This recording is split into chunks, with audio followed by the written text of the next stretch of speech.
In every culture, there's a story about the ultimate adversary, the source of all evil.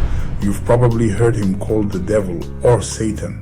But in the Islamic tradition, the story of this figure, known as Iblis, is far more nuanced and profound, and it begins by correcting a widespread misunderstanding you might have been taught. The most common myth is that Iblis was a fallen angel. This isn't just a small detail. It changes everything. The Quran clarifies that Iblis was never an angel. Angels are incapable of disobeying Allah. Their very nature is submission. Iblis, however, was a jinn, a different creation entirely, fashioned from a smokeless fire. Like humans, jinn were given free will, the capacity to choose between obedience and rebellion. And it was this very gift of choice that led to the pivotal moment in creation.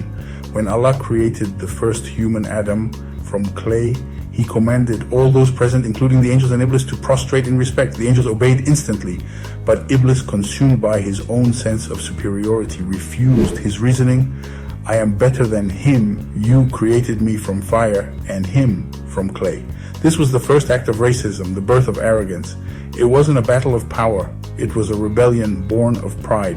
But here is where the story takes a crucial turn. Instead of destroying Iblis, Allah allowed him to exist until the day of judgment. Iblis then asked for permission to mislead humanity, and Allah granted it.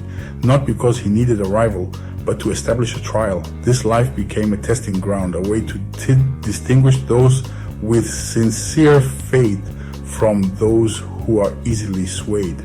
Iblis is not a co-god of evil. He is a tool in a divine plan, a test we are all meant to face. So how does he operate? His primary weapon is the whisper, the subtle suggestion planted in your mind. He preys on our weaknesses, turning a small spark of envy into a consuming fire, or a moment of anger into lasting resentment.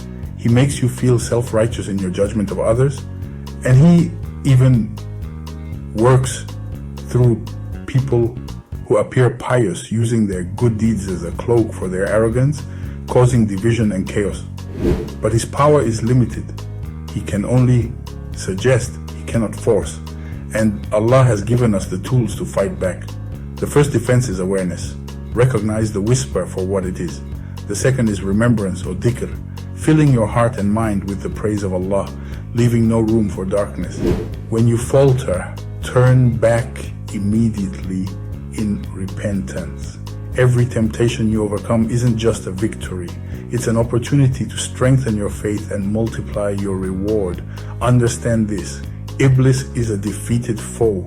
His fate is sealed. The only uncertainty lies in our own choices. Your struggle against his whispers is not a sign of weakness, but the very arena where your victory is defined. So stay vigilant.